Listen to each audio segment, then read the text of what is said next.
What is going on, my fellow Apex Legends gamers? It's your boy Coach Apxche here, and today we're going to be doing a Season 13 tier list, right? Just to let this be known, obviously, this is my opinion. This is by no means saying that this is exactly how the game is, and these characters are at this level, and this level, and this level. If you disagree, be more than happy to comment down below and let me know your thoughts. But without further ado, let's get into the video, right? So I feel like, and I'll try not to make it too long, but I feel like we can all agree that Valk and Gibraltar are the best two characters in the game. Valk has a phenomenal ult, has phenomenal movement, a great tactical, and can scan people when she flies, whether it's from out of the ship, a redeploy, her ult. It's just, yeah, crazy all around. She will be getting nerfs in Season 14, so we'll be able to see how that impacts her her pick rate because it's through the roof currently. But I definitely think she is the best and probably most picked character in the game currently, especially across ranked. Gibraltar, he's a dueling machine, has a great tactical in his bubble, good ult. He has an arm shield for his passive as well as fortified. As a Gibraltar player for many seasons, I feel like the way to tune him down is going to be by hitting fortified. I think fortified should not give DR. I feel like the anti-bullet slow, in the sense of getting hit and stuff like that and not getting slowed down, I think that's perfectly fine. But the fact that Gibraltar has 15% damage reduction on top of an extra, 50 health in his arm shield, in all reality, on paper, he's literally a kaiju. He's literally Godzilla. And yeah, please nerf Gibraltar. I love him. He's fun to me, at least, but I mean, I don't like playing him that much, but but yeah, nerf Gibraltar. He is insane. And then with that being said, I definitely want to take a shot at the Mirage mains of the world. Y'all suck. I hate Mirage. He's bad. Don't argue with me. His utility is trash. But I can bamboozle the foozles. No. If anything, it confuses me as a teammate. Seeing 6 of y'all run around saying dumb shit and having the word decoy over your head. I'm sick of it. I don't want any more. Please go away. I think he's bad. I think other legends can definitely fill the secondary fragger role a lot better than he can. And he's just forced to get super close to even get value out of his ult for the most part. Just not a big fan. Other than that though, let's go back and fill up the top, right? Horizon, great legend, great ult, great mobility. She is a fantastic secondary fragger, not a movement character, obviously. I think she's great.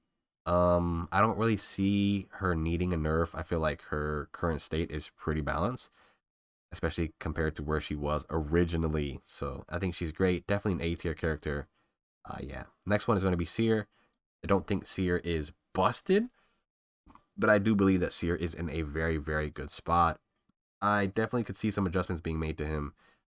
Maybe his ult being smaller. Maybe his ult definitely being smaller. I feel like his heartbeat sensor shouldn't go as far.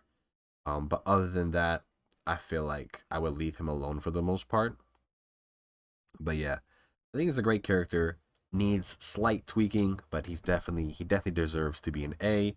Caustic's gonna follow in that category too. Caustic is literally the god of endgame. If there's a Caustic in the game and y'all aren't focusing him and you're allowing him to get to later, to end circle with his ult, it's just like, bro, it's terrifying. If he's in a good spot, if he can get his ult in a great spot, it's just he wins. You know, Caustic's phenomenal. Definitely second to Gibby, but as a thick boy, he is pretty valuable. Obviously, his cans provide more utility than just doing damage. They can block doors, they can kind of zone in a sense, as well as they can be used for cover. So Caustic's definitely A. And now for the other characters, we're gonna put Lifeline in D. Some of y'all might disagree with this. I think Lifeline's a great character, but her main issue is, I would say, her ult takes way too long to charge. Other than that, though, she's pretty good for what she does. If you're a Lifeline and you're not insta dropping to get your ult as quickly as possible, I feel like you're losing so much value. And I think I can safely say most Lifeline players don't do that. But yeah, but if you're landing right away, it's just like now your ult kind of charges at a normal rate because you're landing so much earlier than other people that by the time they get their ults, you should almost have yours. In the sense of instead of like waiting till late dropping and then your ult's just never coming up. And so yeah, but yeah, she's a good character. Just I would say buff her ult in a sense of charge time, and maybe we'll see her a little more. Maybe. Other than that, though, does anybody else follow her down there? No. I think the next tier up is going to be Crypto, Pathfinder, and Rampart. And I know I'm putting all three of them in there. I am trying to speed it up a little bit, but I can kind of skim through them pretty quickly. Crypto is a fantastic character. Love his design. But to be good at Crypto is very hard because there's just so many things you have to manage that it's like, is it worth? Is it worth what he brings? As well as I think his cooldown for his drone when it gets broken, way too long. It's like you break his drone and half his kit's gone, his ult's gone, his scan's gone, his passive's gone. It's like his whole kit revolves around that drone. So I feel like the drone needs a little bit of a buff, in a sense of just maybe health or just like cooldown reduction. And I would like to see a feature where you can throw his drone and it'll just keep flying until you press the button again and stop it from flying. You know, just get like really long scans, put it into like cool positions. That'd be kind of cool. Pathfinder, great character. I just feel like there's another legend that does his job better, in a sense of just like can be really aggressive as well as brings utility. And we'll talk about that a little bit later. But he's cool. Just other characters are better. Rampart, great character, but I feel like you just need a lot of situational awareness as well as really high game sense to get the most value out of her. Because if you're not putting yourself in fantastic positions, especially early on, it's just like, ugh, I feel like it's rough to get value out of her. But she's good. I love Rampart, and I would definitely like to play her more and see if I can get to a level where I'm just always in a good position with her shields to just get mad value out of them. If y'all don't know, I say it all the time because I feel like people don't really talk about it, but her windows do give damage amp, so definitely take advantage of being able to fry people. And don't be afraid to use just shields. I don't know. Other than that, though, does anybody else fall into that category? I would say maybe Revenant. I think Revenant's a great character, but I feel like his ult's cool, but his silences I feel like are the real thing that make him insane. And if you're not hitting your silences, he's just not doing anything. I feel like Rev literally hitting any character with a silence is just, you just shut their game off in a sense. They might as well turn off their monitors. I don't know. It's just really strong. Imagine just like denying a Gibby his bubble and his arm shield before a fight even starts, and it's for like 10 seconds. It's ridiculous. Like they just lose. So he's definitely like an assassin character. Um, but if you can get the jump on somebody, hit him with a silence, it's ridiculous. So yeah. Other than that, though, I can basically say this whole rest of the list kind of just like belongs in B. So I'm gonna just put them in there, and I'm just gonna talk about it as I go. So with the first one being in there, Ashe, I think Ashe is good. Her utility not only does damage, but it brings crowd control, giving you the ability to punish people that are out of position. Her ult's really good for getting her out of trouble, as well as getting her team to a good position very quickly. And it's a one way as well, so you don't have to worry about like if you were to send it and go forward.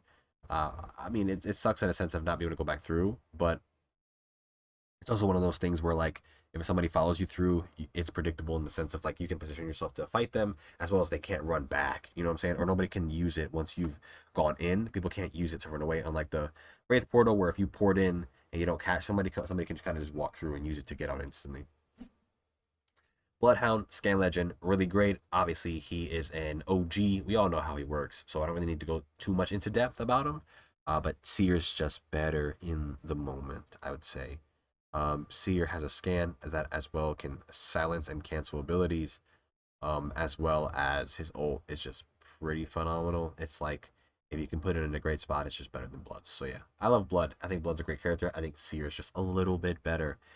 Bangalore, fantastic character, brings something to the game that other characters do not. Smokes. I feel like Bangalore is in a great spot. I feel like if you want to buff Bangalore to maybe bring her a little higher in a sense of position wise, not really tier, uh, buff her ult. I feel like let it drop faster, let it go off faster. It'll enable her to play more of the aggressive play style that Bangalore really needs with her kit. So yeah, same thing with Fuse. Has unlimited grenades, and I think grenades are ridiculous. Um, so just utility, damage utility. If he could get a buff, I would say change his ult.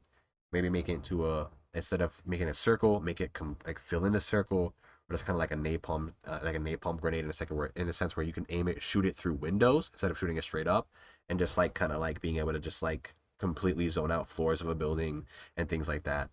Yeah, Loba, this is who I was talking about earlier, in the sense of kind of like does Pathfinder's job, but a little bit better. She's able to play really aggressive like the Pathfinder, take positions on high ground for herself, as well as she brings the utility to her team of being able to get loot early, being able to get loot late, being able to get loot that's in a risky position. So yeah, I think she's a little bit better than the Path, just for the fact that she brings more utility. Obviously, a common trend of this, as you can see going up, it's like damage abilities and utility are very, very, very strong. Maggie, literally, I would say the same exact thing as I said for Fuse. Both great characters, both bring grenades. I feel like when you're going to decide between one or the other, it's got to come down to if you're playing a map that's more indoors compared to outdoors, as well as like if you're going to be more up in people's faces. I think Maggie's just, her ult with the CC and the knockup is just really, really nice. Newcastle, great character, definitely better than Lifeline. But my issue with him is just he's just not as good as Caustic and Gibby. I think like he's very close. I don't really know what can make him go over the top. But honestly, I don't really know if I want to see that. But he's good. He's just not as good as Caustic and Gibby. Because he doesn't compete with the Gibby in the sense of Gibby's just like a staple right now, and he doesn't compete with Caustic because I think Caustic's just better and provides more guaranteed value, in a sense of like traps and ult and stuff like that. Yeah. Octane, great character all around. I really don't have much to say about him. Maybe like give him a little buff in the stim department, but other than that, I feel like leave him the same. He's a great character. I have no complaints. B. Watson, really good. Could even be A. But I feel like she's one of those characters that takes an immense amount of gun skill, as well as like to be a really, really good Watson, you gotta be really, really good at the game. So that's what kind of keeps her at B. And out, like she's out of C because she's great, but out of A because it takes a lot of skill. And then Wraith, I feel like it's a similar thing with Octane. She's a great character. It's just other characters are phasing her out because Valk's so good, and then Horizon and Seer are just so good as well. The mobility's cool with the Wraith, but it's like Seer is just too strong to justify picking a Wraith right now. And as well as like Wraith is really good for making like positional adjustments, but Valk can make such macro adjustments in a sense of positioning that it's like, okay, cool. Do you really need that Wraith portal when Val can take you across the map, right? So, yeah. But with that being said, that is going to come. That is going to bring this tier list video to an end. If you disagree with anything that I said, feel free to debate down below. I would love to hear what you guys think. Whether you agree, disagree, yada yada, doesn't matter. If you like this video and if you like my content, definitely leave a like to let me know that I'm doing a good job, as well as subscribe to keep up to date with me and my channel. Other than that, though, I really appreciate you guys tuning in, and if you want to see more tier list coaching videos and maybe the occasional gameplay, you know where to find me. All right, guys, take care, and I hope you guys have a great night, morning, day, wherever you guys are. Take care. Peace.